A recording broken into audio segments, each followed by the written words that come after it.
Assalamualaikum dan salam sejahtera, salam stay at home. Jadi bertemu lagi kita dalam channel Buat Apa Je Tu. Okey, jadi hari ni saya nak bagi satu review jujur berkenaan dengan Amazfit T-Rex seperti yang saya janjikan pada minggu lepas. Okey, tanpa buang masa, let's go.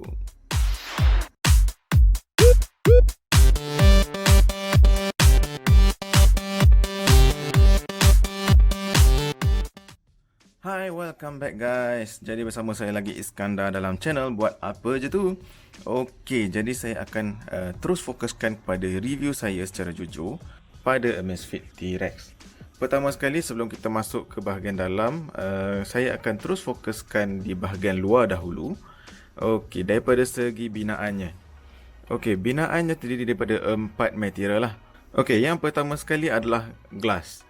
Okey, di bahagian hadapan ini adalah skrinnya yang berukuran 1.3 inci menggunakan Corning Gorilla Glass 3. Kemudian di bahagian main body pula adalah menggunakan material plastik. Okey, kalau korang tengok dekat sini, yang ni adalah plastik lah. So, di bahagian depan plastik, tepi juga adalah plastik dan di bahagian belakang juga adalah plastik. Di bahagian belakang terdapat sensor, heart rate sensor dan juga 2 pin pengecasan. Okey, untuk bahagian button pula, bahagian button di tepi adalah menggunakan metal. Keempat-empat button lah. So ada 2 di kiri dan 2 di kanan. Keempat-empatnya menggunakan material metal.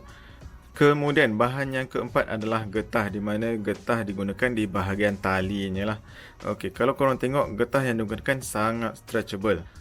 Mungkin ada sebahagian korang yang kata, tali ni nampak murah lah. Okey, saya tak menafikannya, mungkin nampak murah, tetapi setiap yang dibuat mesti ada sebab dia lah. Okey, kita tengok balik pada tujuan jam ini dibina. Jam ini dibina untuk tahan lasak dengan military standard lah. Kegunaan tali yang fleksibel dan lembut ini ialah untuk memberi keselesaan pada tangan korang. So, bila korang pakai, walaupun korang pakai dengan ketat lah, movement korang masih lagi tak terganggu lah. Itulah sebabnya kenapa Amazfit T-Rex menggunakan tali getah yang fleksibel macam ni. Okey, kita akan move ke bahagian dalaman pula. Kalau korang boleh tengok kat sini, ini adalah dia punya barcode. Once korang on jam ni, dia akan keluar barcode. So, ada 2 cara lah yang saya dah cuba setakat ini. Yang pertama adalah melalui barcode ni. Kemudian, ada satu lagi adalah dengan cara mencari device Amazfit T-Rex ni menggunakan phone. Jadi sekarang saya akan cuba bindkan dia dengan phone saya. Pertama sekali yang korang kena ada adalah apps Amazfit. Kalau korang tengok kat sini, device yang sedang connect dengan phone saya adalah Mi Band 3 saya lah. So kita akan add device. Kita akan select watch. Kita akan pilih Amazfit T-Rex. Kita akan scan barcode yang ada pada jam.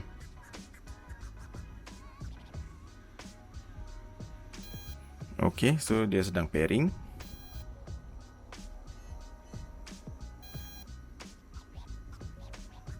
Okey, so kita akan accept confirm pairing. Okey, memandangkan sebelum ni saya dah ada connect dengan Mi Band. So apps ni akan minta untuk activate new device lah. So kita akan activatekan saja. So dia akan deactivatekan Mi Band 3 saya. So klik OK. Kita just tunggu saja. Biarkan dia buat kerja.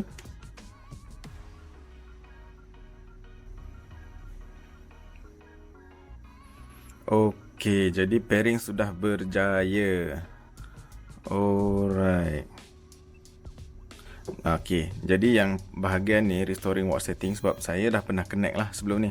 So dia restore balik setting-setting saya yang sebelum ni lah. So kalau korang first time, dia tak akan keluar yang tu.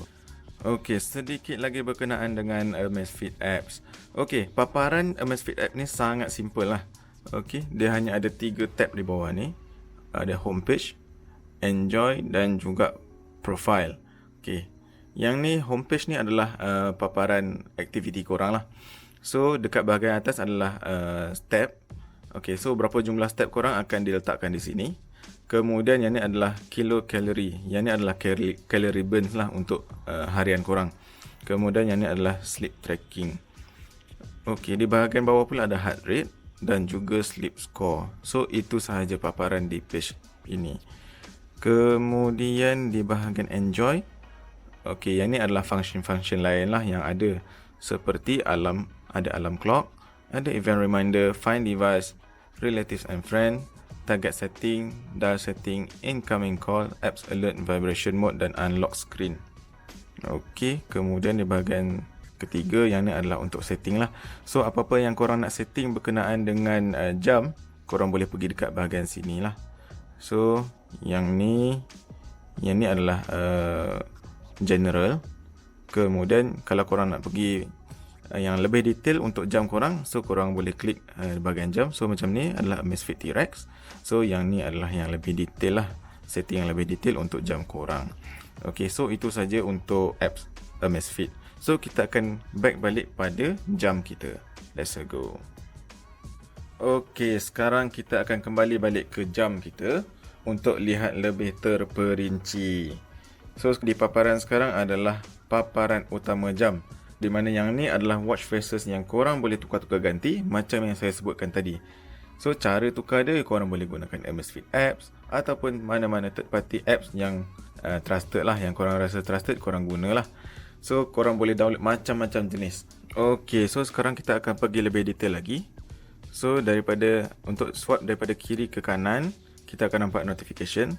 So untuk notification, korang kena pergi dekat bahagian setting dan aktifkan dulu, baru korang akan dapat notification lah.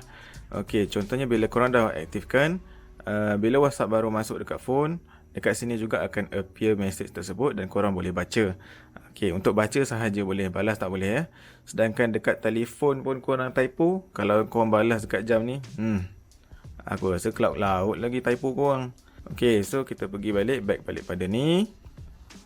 Kalau kita swipe daripada bawah ke atas, kita akan nampak tracker untuk hari ni lah. So kita akan nampak aktiviti kita. So dekat sini ada step, ada jarak dan juga kilokalori dekat sini. So yang ni secara ringkas lah. So kalau korang klik dekat sini, okay, korang akan dapat summary korang punya aktiviti secara mingguan lah. Okay, korang akan terpapar dekat sini semua sekali. Okay, kita back balik, kita swipe lagi ke atas. Okay, yang ni pula adalah heart rate monitor lah.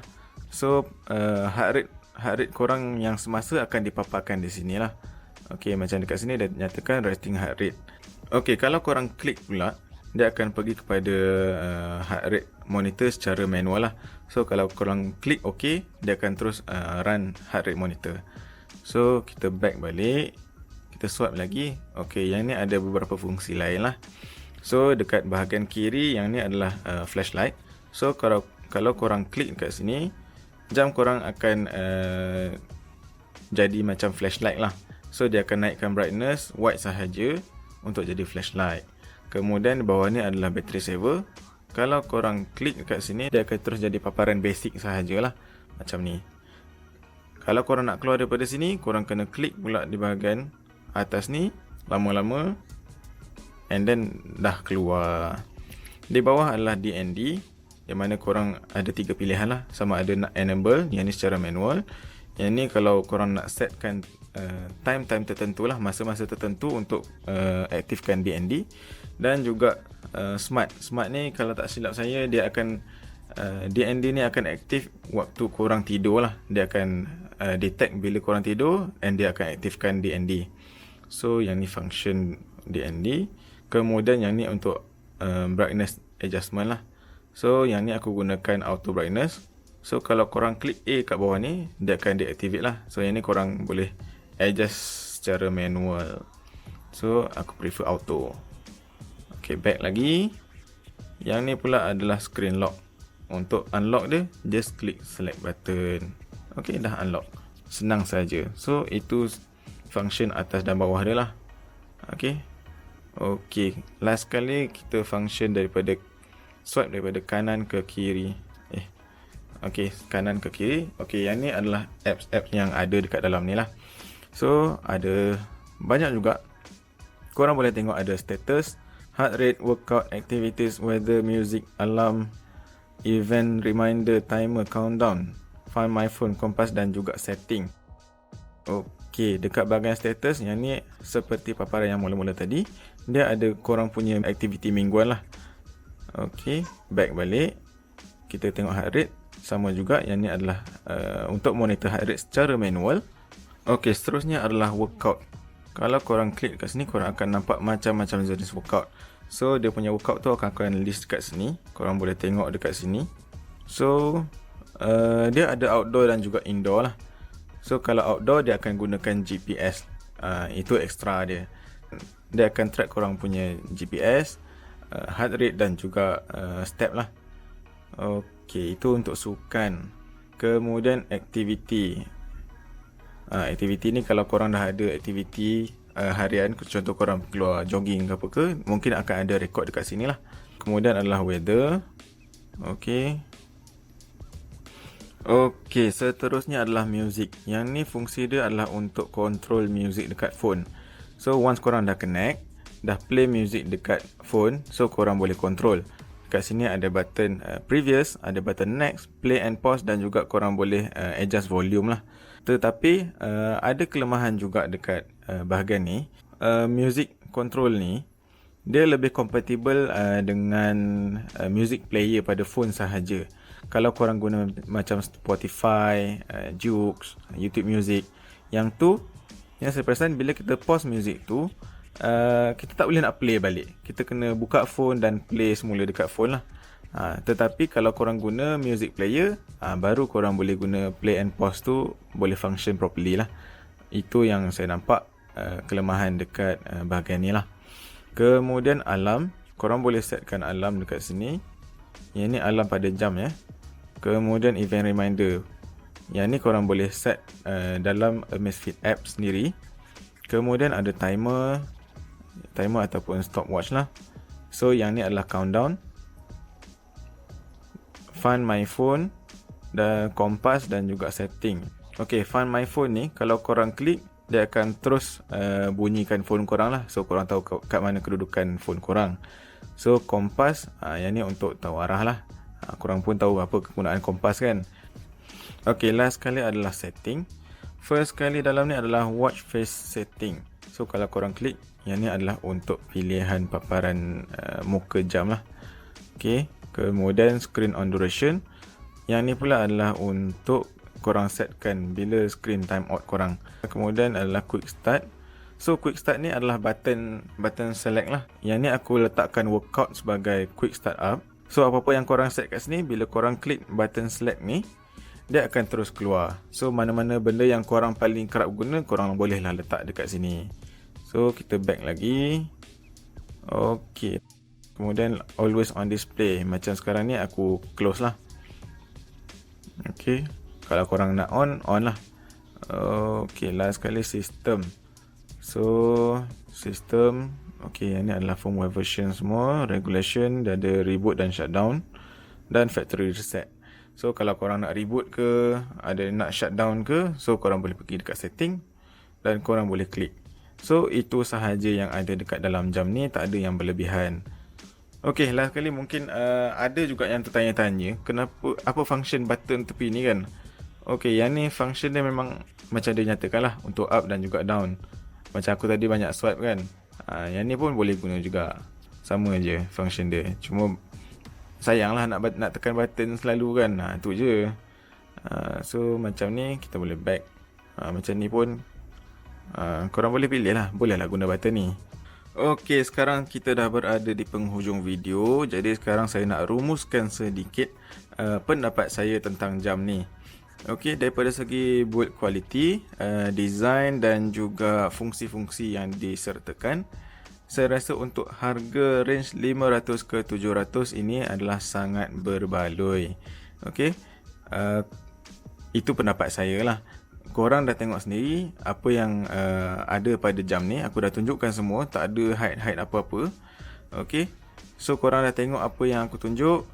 Korang boleh decide lah sendiri sama ada benda ni okey atau tak untuk korang. Untuk aku yang sekadar exercise dekat rumah, berlari atas treadmill, itu dah cukup untuk saya lah.